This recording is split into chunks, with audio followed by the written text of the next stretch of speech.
እንደምታውቁት በተለይ በነሮብዓም ዘመን እና ሲሰግዱ ነፍሳቸውን አሳልፈው የሚሰጡት ለነዚያ ነው።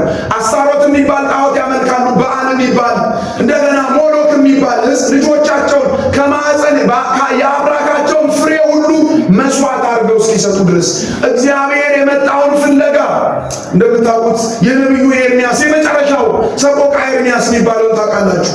እንደምታውቁት ሰቆቃ ማለት ወዮታ ነው። እያለቀሰ ነቢዩ በቃ አፈር ከድሜ እየሆነ ማቅ እየለበሰ ስለ እስራኤል ይጮኻል።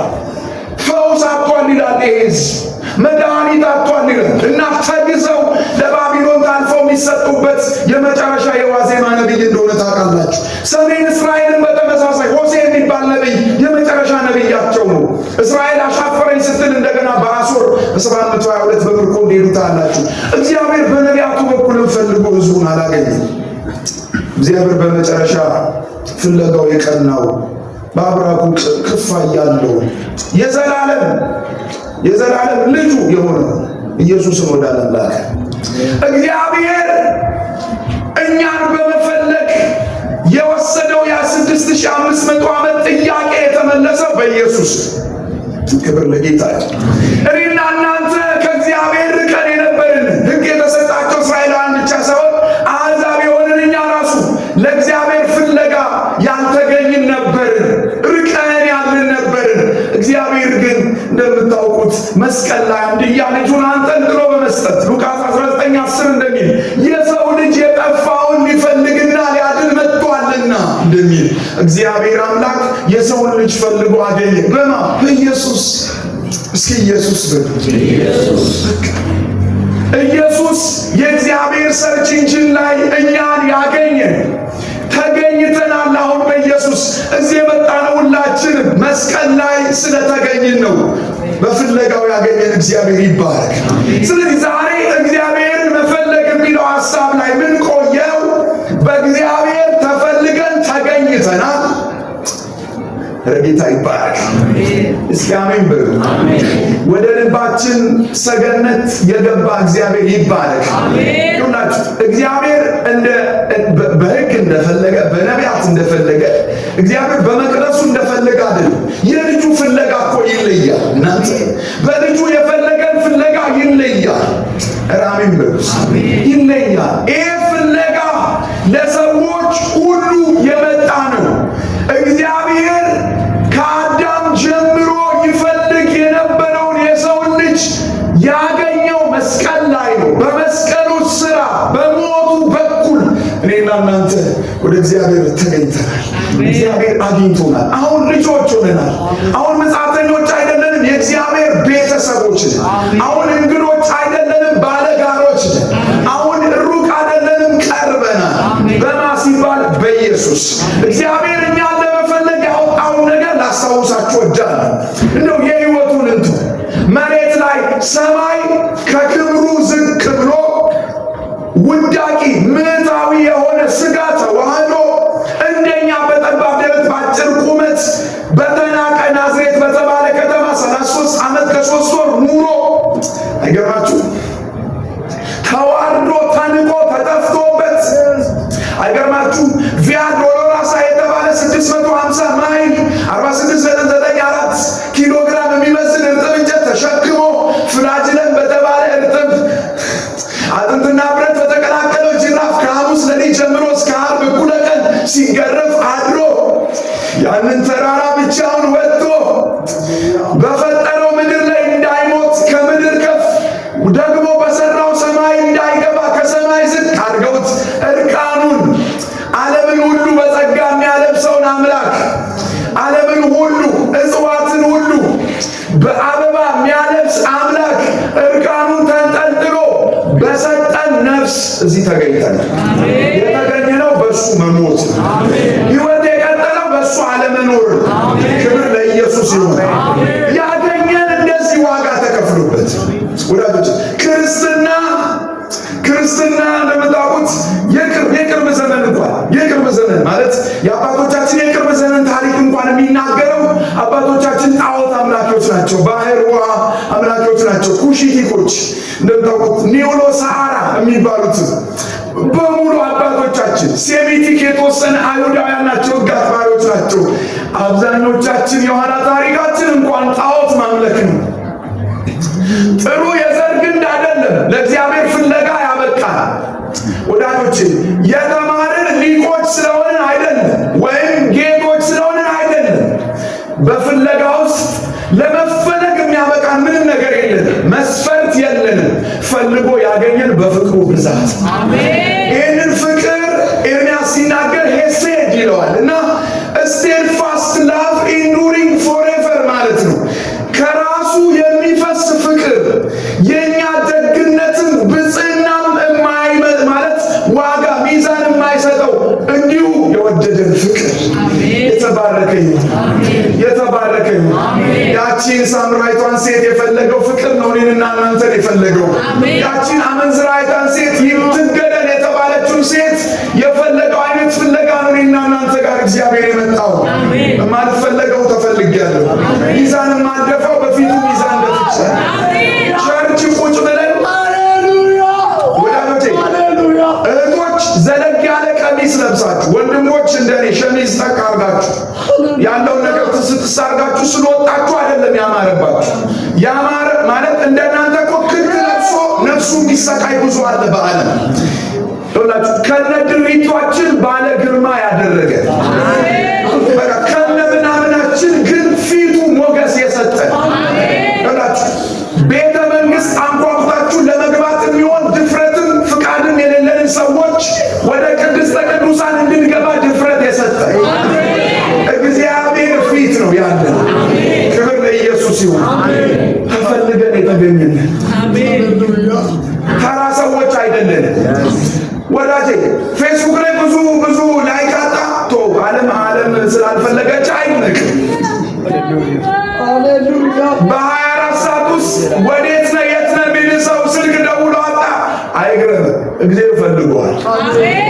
እግዚአብሔር እንደፈለገው አይነት ሰው አለ ወይ? የታደለ በእግዚአብሔር ፍለጋ እንደተገኘ ሰው የታደለ ወይ አለ? ክብር ለኢየሱስ። የፈለገን ይባረክ። አሁን ማወራችሁ በዚህ ማዕረግ የፈለገንን አምላክ ምላሽ ስለመስጠት ነው። እግዚአብሔር መፈለግ ማለት በዚህ ጉዳይ ነው። ይሁናችሁ ገደል ማሚቱ ስትጮሁ የእናንተን ድምፅ መልሶ እንደሚያቀብላችሁ ይሁ ልክ እንደዚህ እግዚአብሔር ፈልጎናል። እሺ ለፍለጋው ደግሞ ምላሽ እንሰጣለን። በውኑ ይህንን አምላክ እንደዚህ የፈለገንን ቀን ያወጣልንን ሕይወታችንን ያጣፈጠው ለነፍሳችን ትርጓሜ የሰጠው ዓለም አልሞላ ያለችን ይህንን ቱባ የሆነ የነፍሳችንን ባዶነት በፍቅሩ የሞላውን አምላክ እንዴት መፈለግ አለብን? ክብር ለጌታ። አሜን። ኢየሱስ ይባረክ። እስኪ እጆቻችሁን ከፍ አድርጉና ፈልጎ ያገኘኝን እግዚአብሔርን በሉ እስኪ። በሕይወቴ ዘመን ሁሉ ፈልገዋል። ጌታ ይባርካችሁ ወዳጆቼ።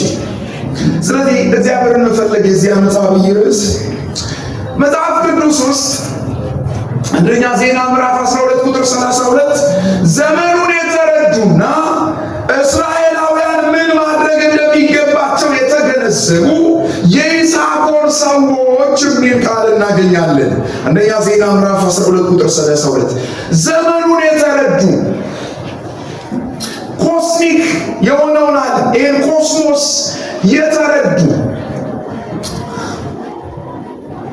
ከዛ በዘመን ውስጥ ደግሞ እስራኤል ምን ማድረግ እንዳለባቸው የሚጠቁሙ አያችሁ። ለካ ይኸውላችሁ አማኝ ለካ ማድረግ ስለቻለ ብቻ አያደርግም። ማድረግ የሚገባውን ነገር ነው የሚያደርገው። ማድረግ የሚገባንን ነገር ለማድረግ ደግሞ የምናደርገው ነገር የሚደረግበት ጊዜና ቦታ መለየት አይነተኛ መፍትሄ። አያችሁ አንዳንድ ዘመን ላይ የሚደረጉ ነገሮች ጊዜያቸው ካለፈ ኤክስፓየር ዴት ይኖራቸዋል። አንዳንድ ነገሮች ደግሞ አለ ዘመናቸው ሲመጡ በዘመናቸው ከሚሆን ዋጋ ቀለውና አንሰው ገበያ ላይ ሊወጡ ይችላሉ። ስለዚህ የምታረጓቸው ነገሮች ማድረግ ስለቻላችሁ ብቻ በማድረግ ፍሬያማ የሚደረጉበትን ጊዜና ቦታ ማወቅ አስፈላጊ ነው። እነዚህ የይሳኮር ልጆች እስራኤላውያን አቅም ስላላቸው ወይም የሰራዊት ብዛት ስላለው ማድረግ ያለባቸውን ነገር እንጂ ባላቸው አቅም ባካበቱት ሀብት ወይም ባላቸው አቅም ነገሮችን እንዳያደርጉ በጣም በጥበብ ይመሯቸው የነበሩ ናቸው የይሳኮር ልጆች። በመጽሐፍ ቅዱሳችን ዘመኑንና የሚደረገውን ነገር ለመለየት እንደ አርአያ የምናነሳቸው የይሳኮር ልጆች ይሁኑ እንጂ በታሪክ ውስጥም እንዲህ አይነቱ ነገር የተለመደ ነው። ለምሳሌ ካርል ባዝ የተባለ አንድ ሰው ሲናገር ቴክ ዩር ባይብል and take your newspaper but interpret the newspaper from the Bible ይላል። አያችሁ፣ ጋዜጣ አዲስ ዘመን ሊሆን ይችላል። ጋዜጣ በአንድ እጃችሁ ያዙ፣ እንደገና መጽሐፍ ቅዱስ በአንድ እጃችሁ ያዙ። ከዛስ ነገር ግን ጋዜጣ እንደምታውቁት የዓለምን አሁናዊ ሁኔታ የሚያትትና ስለ ዘመኑ ፖለቲካዊ፣ ማህበራዊ፣ ኢኮኖሚያዊ፣ ሃይማኖታዊ ወዘተ ጉዳዮችን የሚተነተንበት ነው። ይህንን ጋዜጣ ይዛችሁ ግን መጽሐፍ ቅዱስ ደግሞ ያዙ። ለምን ዳሩ ግን ከመጽሐፍ ቅዱስ ተነስታችሁ ያንን ጋዜጣ ተርጉሙት ወይም ተንትኑት ይላል። ስለዚህ ወዳጆቼ ክርስትና አገሬ በሰማይ ነው እያልን ከመሬት እንድንለቅ ብቻ አይደለም። ክርስትና አገራችን በሰማይ ነው፣ ግን ያ በሰማይ ያለ አገራችንን አኗኗር መሬት ላይ የማምጣት ዳውንሎድ የማድረግ ጉዳይ። ስለዚህ ዘመኑን ማወቅ አስፈላጊ ነው። በዘመናት መካከል እግዚአብሔር በእኔና በእናንተ የሚሰራው ነገር ስላለ ዘመኑን ማወቅ፣ ዘመኑን መለየት፣ ዘመኑን መመርመር አስፈላጊ እንደሆነ እናመለከታለን። ስለዚህ አማኝ በቃ እየሆነ ስላለው ነገር ጆሮ ዳባ ልበስ ብሎ አይመለከተኝም ብሎ ቸርች፣ ቤተ ክርስቲያን፣ ቅጥር ግቢ ብቻ ሲገናኝ እንዴ ነደና ሃሌሉያ ክብር ለኢየሱስ ይሁን አሜን ከፍ ያለ መንፈስ እዚህ ያለ የሚል ብቻ አይደለም። አማኝ የሚሰራበት መስሪያ ቤት በርጩማው ላይ፣ አማኝ የሚማርበት ትምህርት ቤት ገበታ ላይ፣ አማኝ የሚንቀሳቀስበት ስፍራ ሁሉ ላይ፣ አማኝ በቤቱ በኑሮ በትዳሩ ላይ፣ በእያንዳንዱ የህይወት ዘርፉ ውስጥ በሚንቀሳቀስባቸው ቦታዎች ሁሉ እየሆነ ያለውን ነገር ከመንፈሳዊ እይታ አንጻር ማጤን እና ያንን ዘመን በማስተዋል ለዘመኑ የሚገባውን ህይወት የመኖር ጥሪ አለበት እና ተሸውደናል። እንደምታውቁት ሰይጣን ጅንስ ለብሶ ከተማ ገብቶ ሸውዶናል አይደል? እኛ ተራራ ላይ ስንገስጽ ዘመኑን ማወቅ ያስፈልጋል ማለት ነው። እኛ በኢየሱስ ሙታ ስንል ደጅ ላይ ጥቁር የለበሱ ሰዎች አሉ፣ መገለጥ አይደለም ስንል በጣም የክት ለብሶ ጉባኤ መሃል ተቀላቅሎ በልቶናል አይደል? የዘመነ ሰይጣንና የዘመነ የሰይጣን አሰራር ያለበት ዘመን እና በየዘመናቱ ሰይጣን አሰራሩን እየቀየረ በምክንያት ነው እነዚህ ነገሮች ማነሳቸው። የማታውቁት እንግዳ ነገር አይደለም፣ ልቀንስና ላስታውስ ካልሆነ በቀር። ስለዚህ እግዚአብሔርን ትተው በራሳቸው በዓለም ጎዳና የሚሄዱ ሰዎች ሆነዋል። አንዳንድ ሰዎች ይህንን ሁኔታ ሲመለከቱ በቃ የራሳቸውን አቅጣጫ ይዘው የሚሄዱ ሰዎችን እናስተውላለን። ሌላኛው የሚያመቻምች ሰው ደግሞ እናስተውላለን። እግዚአብሔርን የማይፈራ ሰው ደግሞ እናያለን። እና ክርስትና በቃ ታግ ብቻ ሆኖ የቀረ ክርስትና መለያቸው የሆነ ማለት ሃይማኖት ሲነሳ እጅ አንስተው ለመናገር ብቻ የሆነ ህይወት ሲመጣ ወይም በኑሮ ሲመጣ ለመኖር የሚያስችል አይነት አቅም የሌላቸው የሚያመቻምቹ ሰዎችን እናስተውላለን።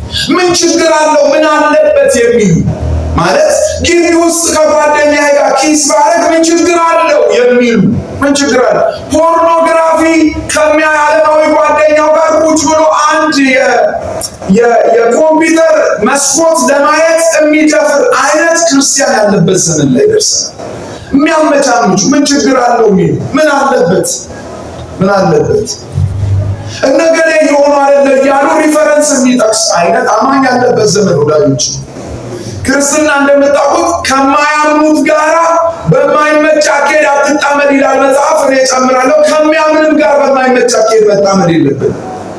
ስለዚህ ፈንጠር ያለ ህይወት መኖር የሚቸገሩ ሰዎች ያሉበት ዘመን ላይ ነው ያለነው። እንደ ግቢ ይህ ነው የሀገሬ ሰው ነው የወንዜ ነው እያሉ ራሳቸውን የሆነ ሰፈር ላይ የሚመድቡ ሰዎች ያሉበት ዘመን ላይ የሚያመቻምቹ እኔ ኢየሱስ ነኝ ኢየሱስ ግን የሁሉም ነው የማይሉ ኢየሱስን እነሱ ሰፈር የሚያጥሩ እና በሃይማኖትም ጠርዝ የሚይዙ የሚያመቻምቹ ሰዎች ያሉበት ዘመን። ፋጡማንም ወዳለው ክርስትና መነሳለሁ የሚሉ በሙስሊም ዲላም በክርስቲያን ማህተብም ለመኖር የሚፈልጉ ሰዎች ያሉበት ዘመን ማለት መለየት የሚቸገሩ። ኢየሱስ ጌታ ተናናቱ ይዞች እየጨረሰ ሶስተኛው ተስፋ መቁረጥ እግዚአብሔርን አለማመን። ይህ ተስፋ መቁረጥ ካለው ጫና የተነሳ ይውላችሁ አሁን እያልኩ ያለሁት ለዘመኑ ጫናና ሁኔታ የሰዎችን ምላሽ ነው። ወይም አማኝም ክርስቲያን የሆነም ያልሆነም ሰዎች የሚሰጡት ምላሽ ነው። በብዛት በግቢያችን፣ በዶርማችን፣ በክላሳችን እንዲሁም መሬት ላይ በምንኖርባቸው አካባቢዎች ሶስተኛው የሚሰጡት ምላሽ ተስፋ መቁረጥ እና አንዳንድ ሰዎች ከነዚህ ነገሮች ራሳቸውን ለመሰወር ሱስ ከነዚህ ነገር ራሳቸውን ለመሰወር አንዳንድ አደንዛዥ እጾች ውስጥ ራሳቸውን ሲከቱ ታያላችሁ። እና አንዳንድ ሰዎች ይሄንን ተውትና ቀለል ባለ ሁኔታ የክላስ ኤግዛም ወይም ሚድ ፋይናል ምናምን ኤግዛም ላይ ራሱ እኮ ውጤታቸው ሲሾቅ አንዳንድ ልጆች ኢሚዲየትሊ ገላ ተገላልጠው ወይም እርቃናቸውን አንዳንድ የሰውነት ክፍላቸውን የሚያሳይ ልብስ ለብሰው ዳንኪራ ቤት ሲሄዱ ነው የምናየው።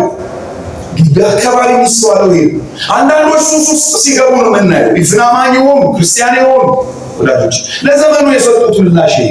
አንዳንድ ሰዎች ራሳቸውን በዚህ ውስጥ ለመሰወር ሲሞክሩ ታያላችሁ። ተስፋ የቆረጡ አንዳንድ ሰዎች ጭራሹን በቃ ከዚህ ሁኔታ ራሳቸውን አላቀው ሲወጡ ታያላችሁ። በቃ ወይ ትምህርት ለምኔ ሲሉ ታያላችሁ፣ ወይ ክርስትና ለምኔ ሲሉ ታያላችሁ። ለመንፈሳዊ ሕይወታቸው የሰጡት ምላሽ ይሄ። ሶስተኛው ያሉበትን ሁኔታ፣ አራተኛው ያሉበትን ሁኔታ የሚክዱ ሰዎች ሲሆኑ ታያላችሁ። ዲናይ ማድረግ እንደምታውቁት ያለንበት ዘመን ይሄ ነው። ለዚህ ዘመን ግን የሰዎች ምላሽ ምን ይመስላል? አንዳንዶች ተስፋ ይቆርጣሉ፣ አንዳንዶች ያመቻምቻሉ፣ አንዳንዶች ዓለማዊ ይሆናሉ፣ እግዚአብሔርን ፍጹም ትተው ይቀላቀላሉ ኃጢአት ሰፈር። አንዳንድ ሰዎች ተስፋ ይቆርጣሉ በዘመኑ፣ በፖለቲካው፣ በኢኮኖሚው። አንዳንድ ሰዎች ደግሞ ያሉበትን ሁኔታ ይክዳሉ። ያሉበትን ሁኔታ ይክዳሉ።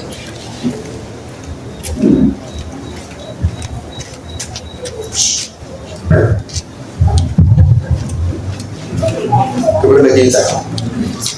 አሜን። ለዚህ ዘመን ታዲያ እንደ ክርስቲያን ምን አይነት ምላሽ መስጠት አለብን ነው ጉዳዩ።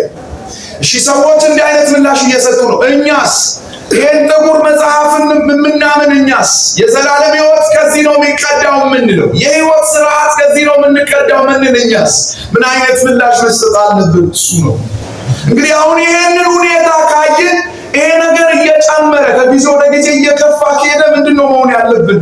እኛም መጨመር ያለብን መንፈሳዊ ሕይወታችንን መጨመር፣ ከእግዚአብሔር ጋር ያለንን ህብረት መጨመር፣ ጸሎት መጨመር፣ ቃሉን ማንበብ መጨመር፣ እግዚአብሔርን መፈለግ መጨመር፣ እኛም መጨመር ያለብን። ስለዚህ ማመቻመች መፍትሄ አይደለም። ዓለማዊነት መፍትሄ አይደለም። ተስፋ መቁረጥ መፍትሄ አይደለም። ራስ መካድ፣ ሁኔታውን ዲናይ ማድረግም መፍትሄ አይደለም። መፍትሄው ምንድነው ካልን ራሳችንን ለፈቃዱ ማስገዛትና በጽድቅ ኑሮ በመኖር በነውጥ ዘመን የእርሱን ማንነት አውቆ በመታመን እግዚአብሔርን መፈለግ ነው መፍትሄው። ክብር ለኢየሱስ ይሁን። ጌታ ይባረክ። እስኪ አሜን በሉ። እግዚአብሔር ይባረክ። እዚህ ወዳጆች መፍትሄው